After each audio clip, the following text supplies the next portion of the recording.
This First Alert weather update is brought to you by Mid-Michigan Metal Sales.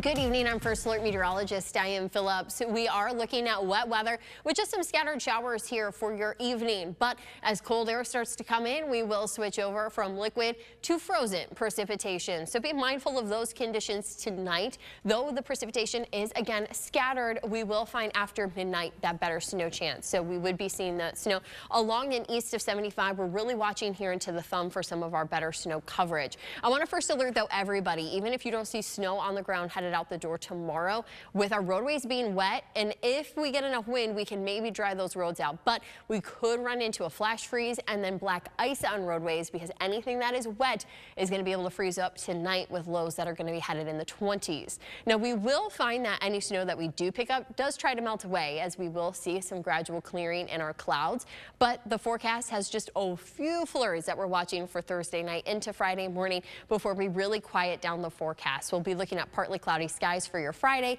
and that is even going to carry into the weekend. Our snow totals, we will find about an inch or less, and we're really watching here into the thumb. We could have a few isolated communities in Huron County that could get just above that inch mark. However, I don't anticipate that snow to stick around much into our Thursday, or at least not late, even with our temperatures being into the 30s. Now, our winds out of the northwest are going to quickly bring in that cold air tonight.